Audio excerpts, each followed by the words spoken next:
የኢትዮጵያ ሕብረተሰብ ጤና ኢንስቲትዩት የሀገር ሉዓላዊነት ከሚያስጠብቁ ተቋማት መካከል አንዱ ነው ሲሉ የኢፌዴሪ ፕሬዝዳንት አምባሳደር ታዬ አጽቀሥላሴ ተናገሩ።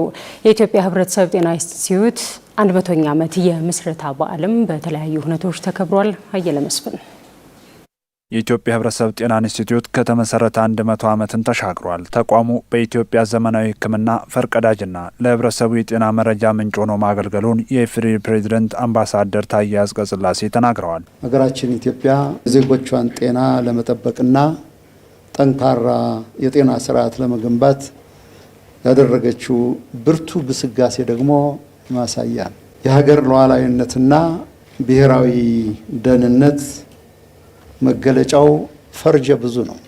ከነዚህ ውስጥ በግንባር ቀደምትነት ከምንጠቅሰው አንዱ የኢትዮጵያ እና የሕዝቦቿ ጥንካሬና የወደፊት እርምጃዋ በዜጎቿ ጤና መጠበቅ ላይ የተመሰረተ መሆኑን ነው።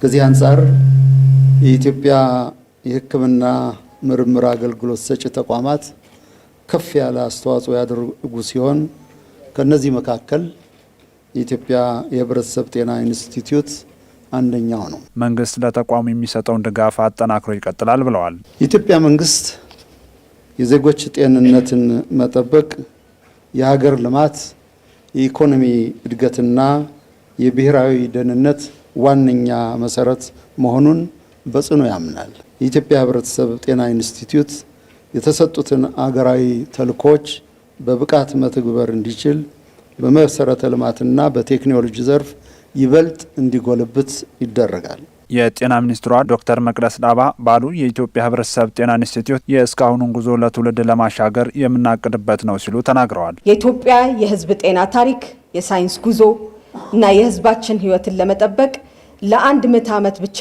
የተደረገውን ጥረት የምንዘክርበት ሳይሆን የሚቀጥሉት ዓመቶቻችንን እንዴት አድርገን ለትውልዳችን እናሻግራለን ብለን የምንልበት ታሪካዊ ቀን ነውና በድጋሚ ለዚህ ቀን በሰላም በጤና እንኳን አደረሳችሁ እንኳን አደረሰን ማለት እፈልጋለሁ።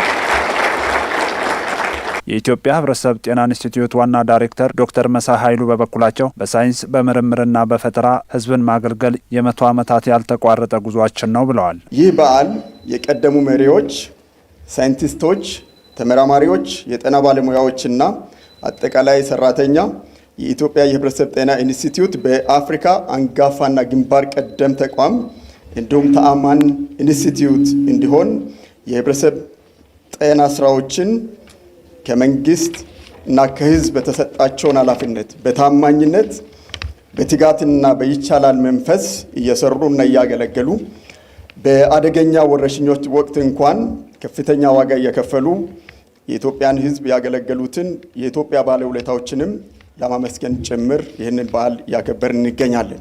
በየወቅቱ የተከሰቱ ልዩ ልዩ የጤና ተግዳሮቶችን ለመቋቋምና ተገቢውን ምላሽ ለመስጠት በተለያዩ የሪፎርምና የትራንስፎርሜሽን ሂደቶች ውስጥ በማለፍ አሁን ያለበት ደረጃ ላይ ለመድረስ ችሏል።